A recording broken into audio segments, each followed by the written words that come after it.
আজকে অনেক তাড়াতাড়ি এসেছি, কারণ আগের দিকে বনগা থেকে ছেলে দুটো এসেছিল, তাদের আরেকজন করতে আসছে আজকে। তো কালকে আমাকে ফোন করে জানিয়েছিল যে তাড়াতাড়ি আসবে। তো সকাল সকাল ওরা 8টার গাড়ি ধরার কথা ছিল, তো 8টার গাড়ি ধরতে পারিনি বলে ওরা লেটের গাড়ি ধরেছে। তো আধা ঘন্টা টাইম যখন ফোন করলাম তখন বললো বামনগাছি থেকে, তো প্রায় এখন চলে আসার টাইম হয়েছে। তো চলে আসুক, তারপরে দেখি কাজ স্টার্ট করতে হবে।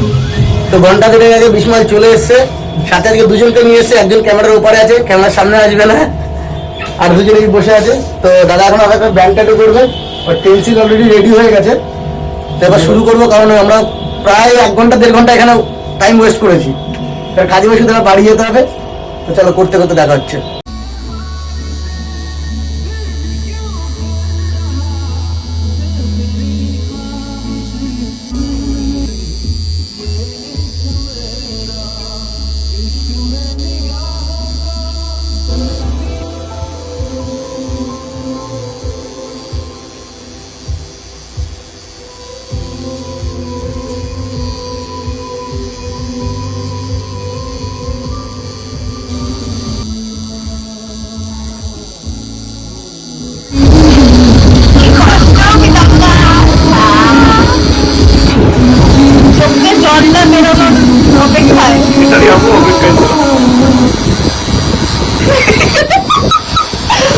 কেমন লাগছে?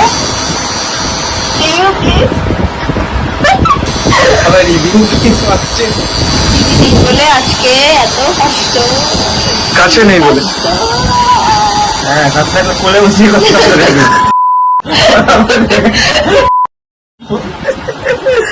খুবই সুকান্ত, শুকিয়ে গেছে মুখটা, কামড়ে দাও।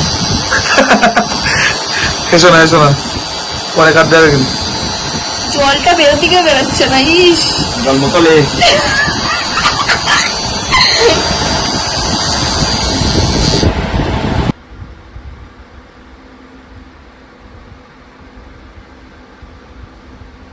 এবার হালকা করে হাতে শুধু ঘোরা, হ্যাঁ ঘোরা ঘোরা, ঘোরা যতটা করে ঘোরা, ব্যাস। চলো এগুলো হালকা দিয়ে ঘোরা, ব্যাস ছেড়ে হোক ছেড়ে। এবার দাঁড় যাবে, ওখানে দাঁড় যাবে।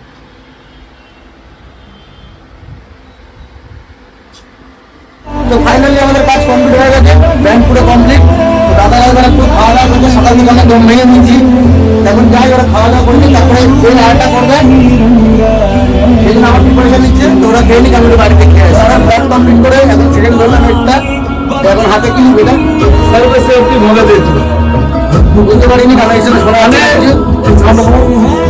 এর মানে হচ্ছে যে যা কিছু হয় তার জন্য মনে কোনো কারণ থাকে। এটা বাংলায় লিখতে পারছিস না, বাংলায় শিখ ফোনটা ভালো লাগবে না দেখতে।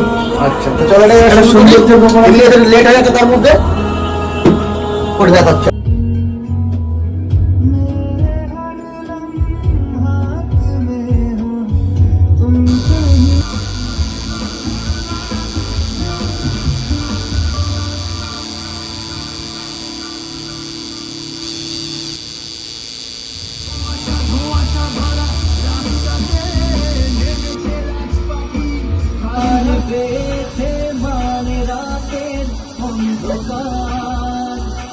চোখে কালো মুখে কালো পুরে বন্ধুদার।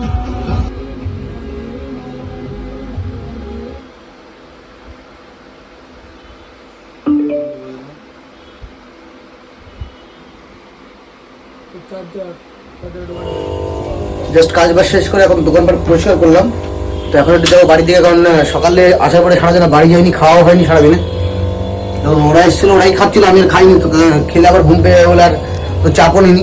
তখন একটু বাড়ির দিকে যে একটু ফ্রেশ হয়ে আসি, দেন আবার এসে একজন আসার কথা, দেখি আসে কিনা। তো কাল সন্ধ্যার মধ্যে আজ সন্ধ্যা আমরা দাদা মিলে টিফিন করতে বেরিয়েছি, কিন্তু আমি বেরোচ্ছিলাম না, জোর করে আমাকে নিয়ে এসছে। আর টিফিনের দোকান বন্ধ, তো আর কালকে সকালে 100 টাকার চপ খাওয়ানোর পরে আজকে সকালে চপের খোটা মেরেছে। আর আজকে যদি খাওয়ানোর পরে কালকে খোটা মারে, তো ওর চপ ওর কোথা থেকে বের করবো, কোথা থেকে ঢোকাবো নিজেও যায় না। দেখে এখন কি চপ পাওয়া যায় এখানে, চলো স্যান্ডউইচ খাবো। তো আজকে সুন্দর সুন্দর হারামের প্রোগ্রাম হয়ে গেছে। চিকেন স্যান্ডউইচ, পেঁয়াজি, ভেজিটেবিল, ভেজ স্যান্ডউইচ, দাদার পুরো মেরে খাল করে দিয়েছি, শুধু সকালবেলা খোটা না দিলে হলো। চলো মনে হচ্ছে 20 টাকা পকেটে রয়েছে। 23 টাকা ওখানে রেখে ওমান থাকলো না